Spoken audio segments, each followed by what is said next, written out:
I was watching a talk by Jonathan Haidt, a very well-known psychologist, and he gave a talk about mental illness in the universities in America now.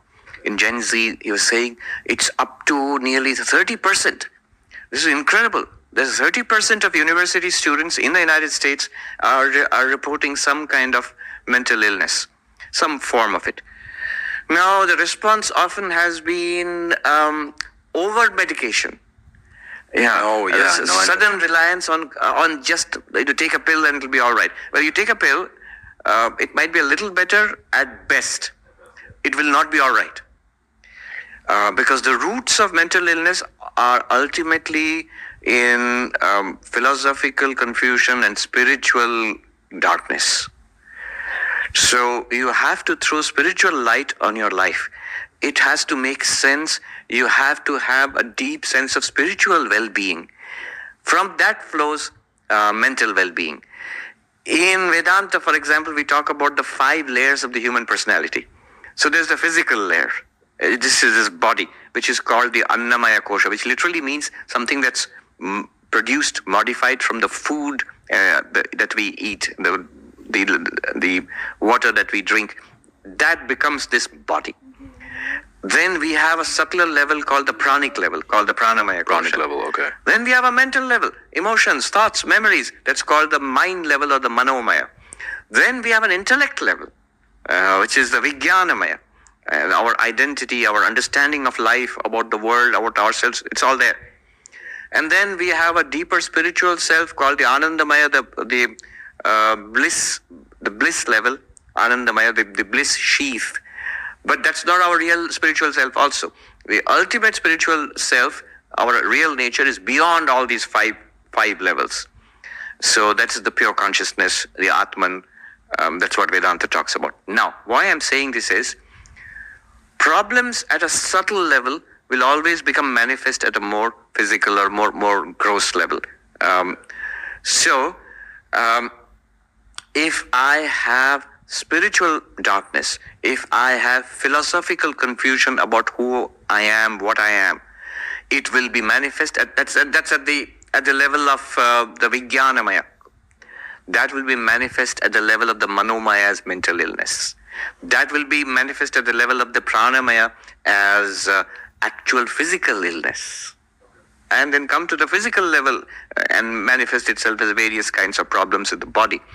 So the roots of illness lie very deep. And the roots of wellness, the solutions also, you have to go deep. So yes, at one level, take the help of medicine. Better than medicine is counseling. Especially in the United States right now, there's something as part of psychological counseling, which I really like. It's called CBT, Cognitive Behavior Therapy. Yes. And they are actually using it to help college students now. And then you have to go even deeper, which is at a philosophical and spiritual level. Change your concept of who am I? What am I? I'm not just this body. I'm a spiritual being.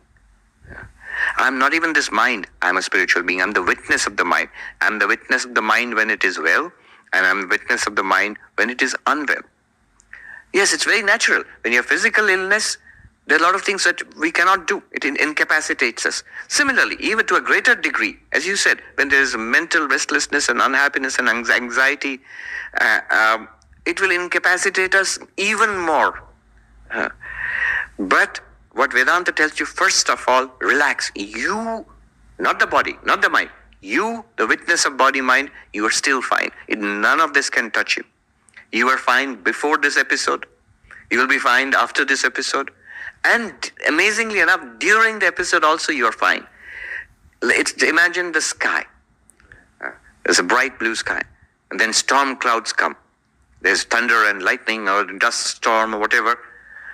But the space is not affected. The Akasha, where the clouds come and go. When there are no clouds, it's bright and blue, same Akasha. When the clouds come and seem to cover it all up and there's thunder and lightning and storm, same Akasha. The Akasha is not affected by the storm. Similarly, you, the consciousness, the spiritual self, you are not affected by either physical illness or mental illness. But yes, we need to deal with it. And the reason we need to deal with it is unless we are well, physically well and mentally well, we cannot progress either in our worldly lives or in our spiritual life. There's a saying, Sharira Madhyam Khalu Dharma Sadhanam, well known saying in Sanskrit, which says the body is the first, is the primary instrument for dharma. So you have to keep the body healthy and functional. So also, even more so, the mind. Yeah. So to sum it up, take the help of psychiatry, take the help of medicine, but more than that, the counseling, things like CBT, that helps more. More than that, the spiritual and philosophical paths, like what you find in Vedanta, in yoga, in Buddhism, they will work at a deeper level than the pill. The pill works at the physical level. It affects the serotonin and the dopamine and stuff like that in our nervous system, in our brain. And so, in a certain gross way, they can help a little bit.